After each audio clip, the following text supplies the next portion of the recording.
Most farming games end when the sun goes down, but in Moonlight Peaks, that's when your day begins. You're not just running a farm, you're Dracula's child. And after years of development, we finally know when the supernatural life sim is releasing.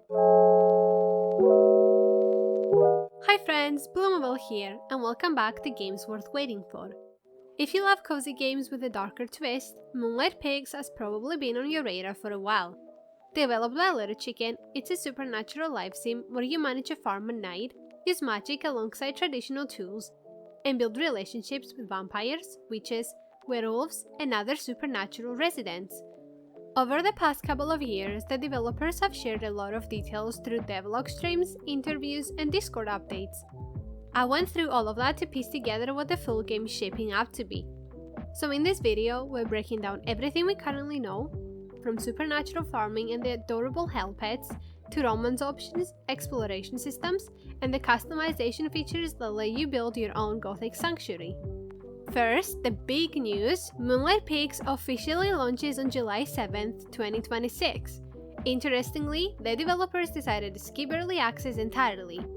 Instead, the game will release as a full launch on Steam, Nintendo Switch, and Nintendo Switch 2 at the same time. There will also be a version available through Google Play Games. As for multiplayer, Moonlight Peaks is primarily designed as a single-player experience, but it does include a light local co-op feature.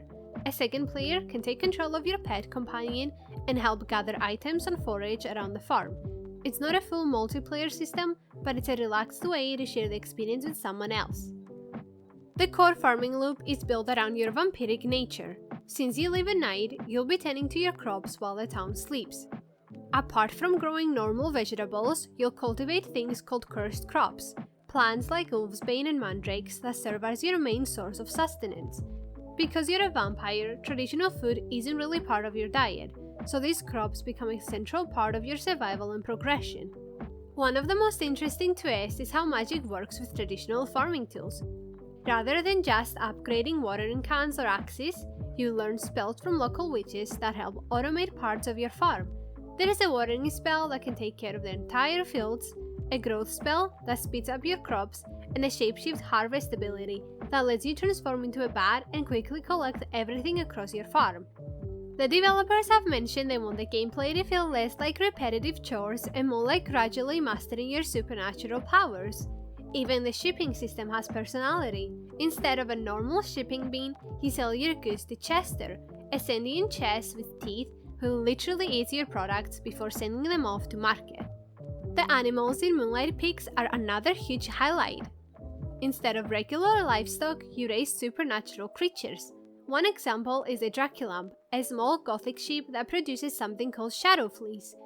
There are also cyclop goats, adorable three-horned goats with a single large eye. For pets, you'll be able to choose between a hell kitten and a hell puppy. These companions have small demonic features like bat wings or horns, but the developers designed them to still look cozy and cute. The artists even mentioned that the hell kitten's exaggerated whiskers were specifically created so the character remains expressive and readable from a distance. Pets also seem to play a functional role in the game. Besides being companions, they can help gather materials, explore areas, and interact with the environment. And if you're playing local co-op, this is the character your friend will control. Social interaction is a major part of Moonlight Peaks. The town itself is governed by 7 ancient families, each representing different supernatural groups like vampires, witches, werewolves, and mermaids.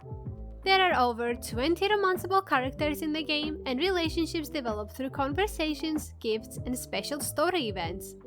One feature the developers highlighted is something called emotive portraits.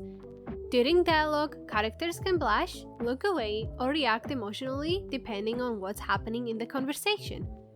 Your own background also plays a role in how people react to you. Since the player character is Dracula's child, some families might initially distrust you. That means you may need to work harder to earn their friendship compared to other characters who already belong to the same supernatural group. Beyond the farm, the world of Moonlight Peaks is divided into several unique biomes. Areas like the Whispering Woods or the Sunken Shallows each have their own resources, creatures, and secrets to discover. One really interesting system is how the game reacts to the phases of the moon. Certain plants only bloom during a full moon, while rare characters might only appear during a new moon. Because of this, exploration isn't something you do just once. The same area might reveal completely different things depending on the lunar cycle. The overall art direction is described as Gothic chic.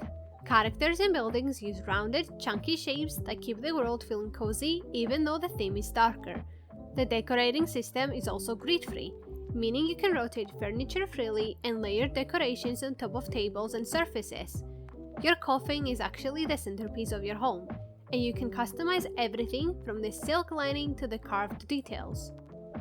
The character creator lets you customize your vampire with different hairstyles, outfits, skin tones, and even fang styles. You can also select something called a vampire aura, a magical glow that surrounds your character and shows up in the game's built-in photo mode. And when you need a break from farming, there are smaller activities like pottery, flower arranging, and even a collectible card game called Nocturna that you can play with villagers. After following development for so long, it's exciting to finally see how all these systems are coming together. Moonlight Peaks launches July 7, 2026, and if you're interested, I've left the Steam wishlist link in the description. But I'm curious, if you were starting the game, will you choose the Hell Kitten or the Hell Puppy? Let me know in the comments. Thank you for watching, and as always, stay curious, stay cozy, and keep exploring. Take care!